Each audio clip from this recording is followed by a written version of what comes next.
for our next panel, so we spent a lot of time talking about going from 0 to 1 million and getting out of the garage. So this one, we're going to switch it up a little bit and talk not about 0 to 1, but more, 50 million to 100 million. How do we get into the mid stage and grow and grow and grow? So we're pleased to have Amir here for this discussion. That's it. He is the CEO of Mixpanel. So I've been the founder of 3 startups, and I use Mixpanel in all of them. And it's how you can know how users are using your app. So Arjun is an incredible entrepreneur as well, and is now a startup and fund advisor, and he's going to lead our talk today. So take it away, guys. Yeah.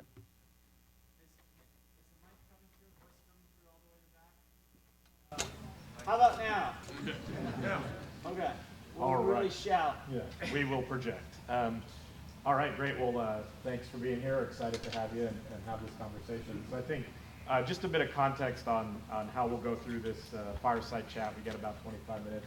We'll start with a little bit about Amir's background, talk a bit about Marin, and just a bit about the community more broadly, and then dive in and get a little tactical on the story of kind of 40 million to 100 million and how you accomplish that growth of revenue. We'll jump into some leadership lessons, a favorite topic of mine, and I think what a lot of folks have had a lot of interest in. So we'll dive in there and talk a bit about leadership, and then we'll close with next, and really looking forward at what's next in all the different ways that I think Amir can share, not only about the company, but also just more broadly about the community and technology as a whole. So that's a bit of the context for our chat today, and with that, we'll jump in. Just a quick sound check. Y'all good in the back? Okay, perfect. Thank you. All right, perfect. Amir, maybe you can start by just give us a brief background on yourself and a bit of your personal history and how you ended up here in the broader North Bay. Sure. First of all, I just want to say thank you. I think this event is awesome. A lot of my background, also similar to Ahmed, who was speaking earlier. I was born in Iran. I grew up in Istanbul in Turkey. I came to the United States in the mid-90s. I moved to the Bay Area first time in 2008, and I came back again after a short stint in New York. And I've been here since. I live in Larkspur and have 3 kids, 10, 6, and 3. Celebrated 12-year anniversary, and with my wife. That's on the personal ground, my history. And I think you mentioned earlier you're quite involved in the community. If you don't mind sharing a little bit about all the ways in which you're engaged. Yeah, this is actually probably one of the, certainly there were a lot of lowlights in 2020 pandemic, but the highlight perhaps was getting, easily 2 to 3 hours to just commute back, plus all the travel that many of us found out was not really necessary. And although it seems like we're having some mic problems here, finally Zoom fixed the video connection, which was massive. But that time back meant, we also just got a real sense of just how our local cities are run, and the fact that there's so much incredible volunteering going on to make our schools work, to make the library work, to make all these things that we take for granted. So I got involved. I'm now on our school board for Larkspur Corte Madera. I serve on the library board. We have fingers crossed, a new library coming to Larkspur. And I'm also a youth sports coach. Actually, Zach and I met because our sons were playing in the fall ball for Little League Baseball. And I also coach soccer, which Nat scored a nice goal yesterday during his practice. Way to go. And so, yeah, that's been my community involvement. It's been amazing. It's been a completely, what used to be a very family plus work is now deeply complemented with community, and it's really enriching. And being among, a lot of our neighbors here is also just like a really, really cool extension of all that. Yeah, thank you for sharing that. And I think just to really reiterate the importance and being kind of a shining example of connecting community, professional, personal, and kind of bringing it all together. So I wanted to make sure we had some airtime for that. So thanks for sharing that. And with that kind of context, excited to dive right into the business side. So we'll kind of make a hard pivot here. And I know you joined Mixpanel at kind of an important inflection point and saw some tremendous growth at a very hard phase. Folding and growing a business is like folding paper. It gets harder as you get going, and I think you were there at a critical moment as the company grew from tens of millions to nine figures in revenue. So would love to learn a little bit more about what made that possible. What were some of the tactical things that you did as CEO that kind of drove that growth? And we'll dive in deep on each of those areas. Yeah, by the way, for everyone who's wondering, Mixpanel is also an analytics company. So there's a lot of data representation today. We also were born on event data, which it's been kind of like the last decade. It's really been this amazing journey where most of us grew up with spreadsheets. And after spreadsheets end up not working, people resort to SQL, right? For those of you who had to either know SQL or have consumed any analysis that's come from a data team, that's what they're using. And so Mixpanel was born to essentially be able to unlock your ability to get the power of events and expose it to anybody in the organization. So it's not just the developers, the product team, but it's anybody's ability to go and consume that data, make sense of it, and be able to answer the questions they need to do their jobs on their own without having to submit a ticket to the data team or have to go learn how to write SQL or model a spreadsheet, which you can certainly do. It's an amazing language, but who has time for all that? So that's what we do. Mm-hmm. In terms of the journey from, I think there's perhaps in all of the speakers who've already talked and any of you who've already gone through your journeys, there's no doubt, there's struggle always, no matter what size you are. You're starting with a co-founder, you've got a handful of employees, you've got 100 employees or 300 employees. It's just the flavor of these challenges change. I think what you find, and certainly we found as we hit 30, 40 million of revenue, we found out that there was a cohort, a group of buyers that are essentially, on the enterprise side, they're like experimenting with software. So they come in and they get excited about a new shiny, technology. They want to get their hands on it. And so, there's a lot of, when you go on a lot of the unicorns, they have these logos on their website, Walmart, we have Amazon using us. We've got these big ticket companies, but then when you double click on those logos, you find out there's like some lab in, Brisbane that's like has 5 people using the software, right? And they're paying like $5,000 for it. And the struggle, so getting to that sort of 30, 40 million, we were able to achieve with a lot of that sort of early experimentation. Right. But then the hard part is making it work. Yeah. It's like going from the lab to, from 5 people to having 100 people use your software, having thousands of people use your software. And in those early days, we actually had this, we had 50% churn at Mixpanel. Wow. So we had this, people that bought the product a year later didn't renew, right? Which is the brilliance of SaaS is like, we are in the consumer business now. If the product isn't good, I think earlier from a Splunk story was this like, pioneering of like Atlassian Splunk and this kind of bottom-up style of growing, and now it's just kind of inevitable. Like we either all evolve into that mode, or there's no relevance, I think, in software otherwise. So we went back to saying, okay, well, we don't need to worry about getting new customers. We just got to make the current customers happy and make the product work. And what happened from there was an enduring, really tough, 2-3 years of product execution that took our retention is a lagging indicator. So if your customers aren't happy and sign a 1-year contract, unfortunately, you have to wait a while to find out that whether it's working or not. So we decided we were going to use user NPS as our leading indicator. If Net Promoter Score was going up, then we had a good chance. And if it wasn't, then we knew that we weren't doing the right things. And so we put that, right in front of us. Every single person in the company had a fire hose of every Net Promoter Score feedback that came from the users. And every year we moved that up 10 points. So we started out in single digits. Now, we're, knock on wood, getting close to consumer grade, and retention moved from 50 to 90%, and we end up really making it to the other side, which has been amazing.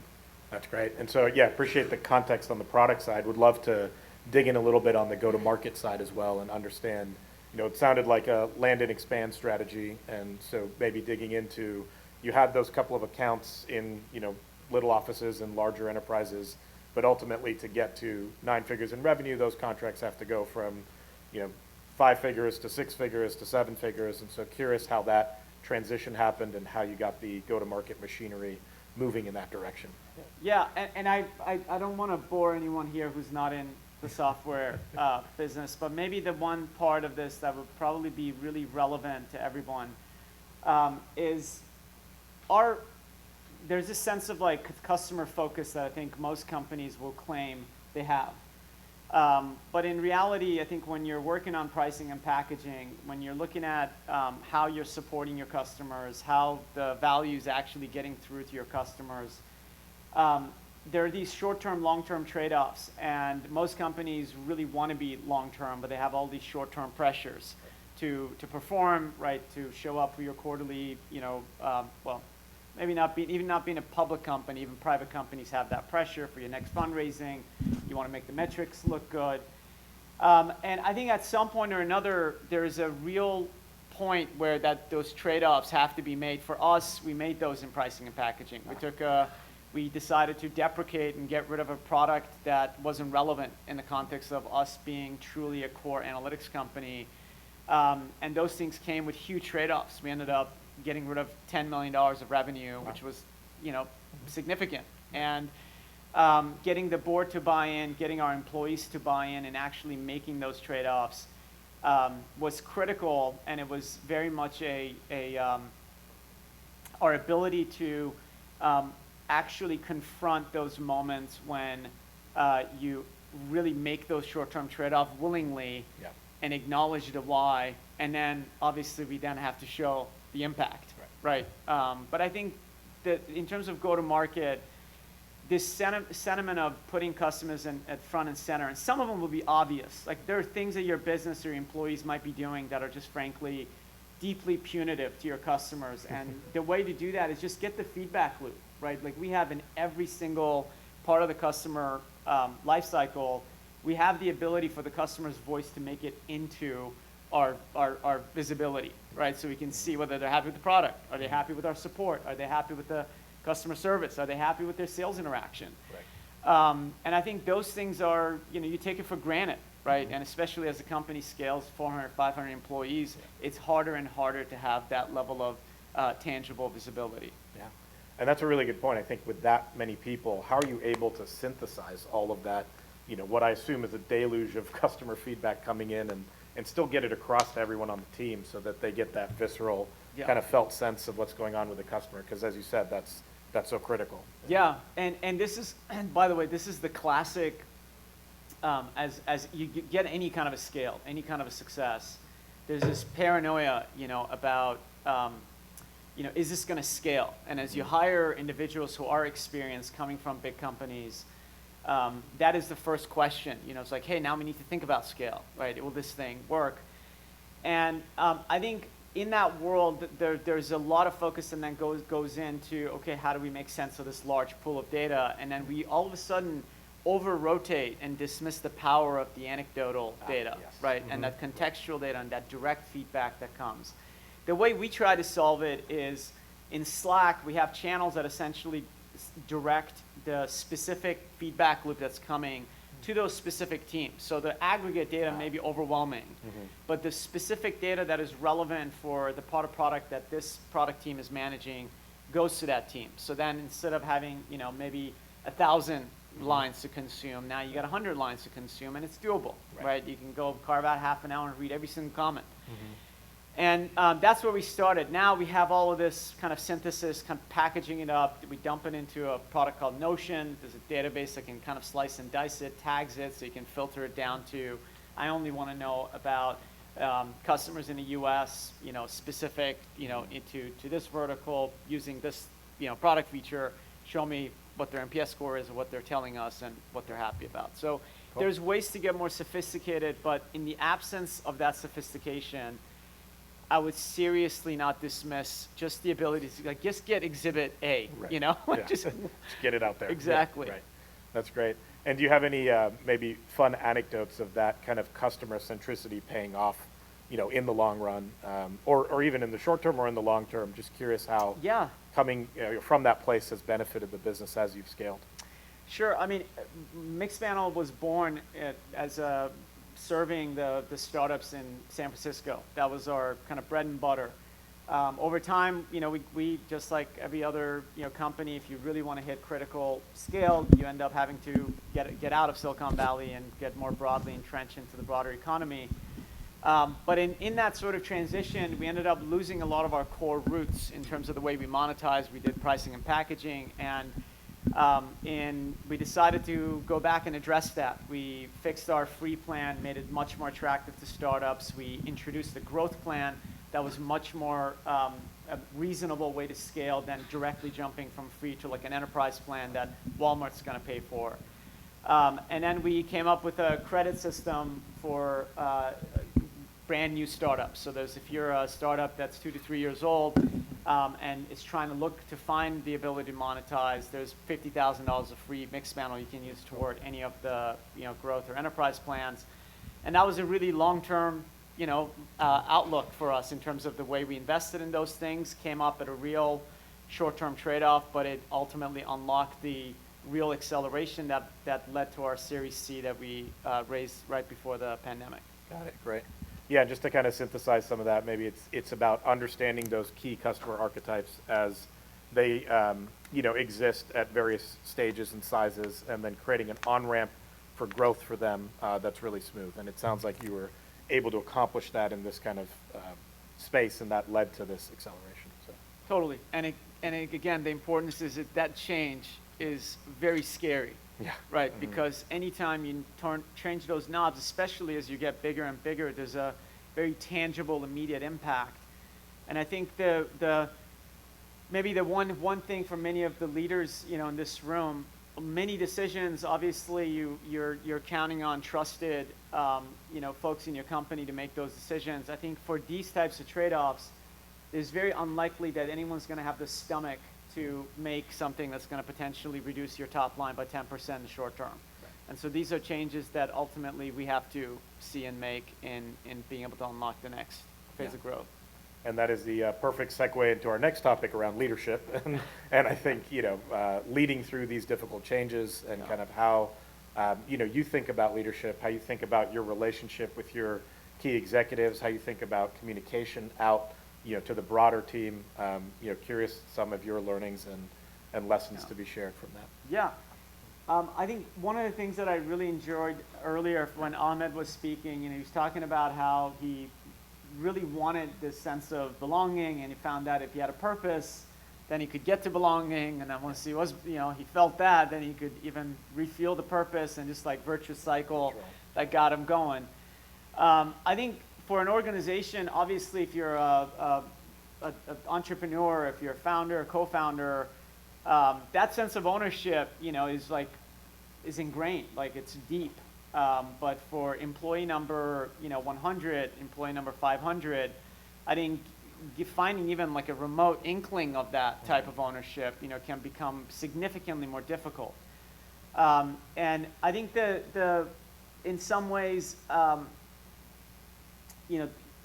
having a mission statement, right, having a purpose and writing these things down is a starting point, but I think the ability to have an identity as a company that is real and that your employees genuinely feel takes an insane amount of investment and commitment. And it requires it requires this like hard element of it being true. Right. And meaning the values that you're writing, the values that you're committing to, following through on those things when it's easy and when it's hard. And I think revisiting and just acknowledging, look, have we picked the right things? Do we really commit to a core, concrete set of things that gives our company an identity? And is it something that people can connect to and relate to? And I also think we've kind of generationally, we've come through this place now. If you're in your 20s, you know, the new college grads coming out, you know, they've seen all these cycles, right? They've watched, you know, the Silicon Valley show. They've watched, you know, the like people making fun of the mission-driven startup, you know, was cool 10 years ago. Now people cringe, you know, in the sense of like, look, is it real? Like, are you really changing the world? How are you changing the world? And that sort of wanting to find and connect to that purpose is, I think, very real. And the ability, I think, to get there is being incredibly intentional about genuinely what it is that is unique that you want to embrace about the culture you're building. And then again, I keep going back to this feedback loop. Do you actually have the feedback mechanism from your employees that tells you whether you're gaining on that intentionally? Got it. Yeah, that's great. I think something that you said that just want to put a finer note on is that kind of values piece, but also ensuring that it is behaviorally specific, so you can actually track it and you can reward people against that is really important. And I think that the point around authenticity, right? I think Gen Z has an incredible BS detector on on authenticity, and so ensuring that you are, you know, living your word every day, tracking it, you know, rewarding it, and you know, when appropriate, taking action when people aren't in alignment with those values is really important. So just wanted to read that back to you, and I think it's really important. Maybe the second part, I think for us this became maybe the most important element was communication. You know, the messaging and how it's packaged and how it's communicated. In some ways, I think that can come across as you're just, you know, you say we're transparent, right? We're transparent as a company, which can mean a lot of things. The U.S. government is incredibly transparent, right? And like for a long time, you know, Stripe made all of the emails in the company accessible to anyone, right? So you could go and read anybody's email, which in some ways there's that wow factor. Sure. But in other ways, like, I don't have time to read my own emails, you know? I'm not going to go read it. So there's sort of like, there's this element of, is this smart transparency or is it lazy transparency, right? And I think the part of this is, there's certain set of information abstraction that, you know, it's our job to contextualize, package up, and deliver in a way that connects. And in other ways, I think there's making that sort of fire hose, that deep data available to people that need it in a kind of a pull system. So if they need it, they can get to it. It's consumable, it's available, it's readily, you know, accessible. But as a leadership team, it's like, are you able to actually package up and communicate relevant things on a timely basis in a format that people want to consume? You know, so we used to have this like bi-weekly all hands, which we still do. But, you know, we found that not everyone wanted to come into a presentation style and get that information. So they wanted on demand, you know, maybe go 1.5 speed on video and consume it, you know, in recording, or maybe they wanted in a Notion doc that they could go consume on their own, you know, and just read it. And just being sort of open to the fact that, again, this sort of like, we do something with a purpose, it may or may not work. It's just being open to the fact that that medium, if it's not effective, just be open to the changing, evolving, and making it more broadly, different formats so people can get the value they need. Awesome. And at the scale you're at, I mean, that's a lot of work. Do you have some support on the communication side, just out of curiosity? For yourself? This is honestly probably one of the, it goes, the answer is no. From my, so I still do all my own writing, and I have both an internal communication, and sometimes it doubles up as our external blog. But it sort of, I find that it forces me to get to a level of synthesis and clarity, because anytime you can get in front and speak, but when you have to go write it down, it just like really forces a level of synthesis that you wouldn't have otherwise. And I find it quite enriching and powerful. Right, that's very cool. Great. Well, switching topics to kind of the last piece, and looking next and looking forward. We've got about a minute and change left. So maybe talking a little bit about Mixpanel itself and how you think about the future of the company to the extent that you can share.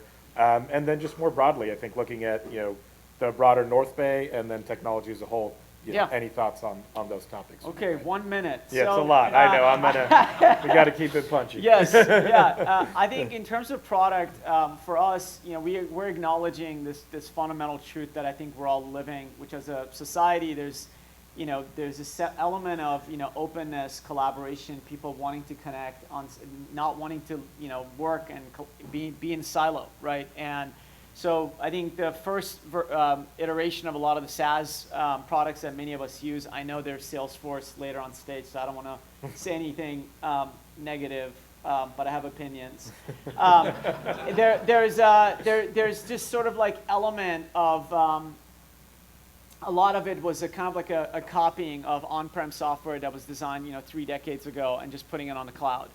And I think a lot of there's an insane amount of opportunity for companies to innovate on these things that we take for granted, like the workflow, things that you're using every day to do your job.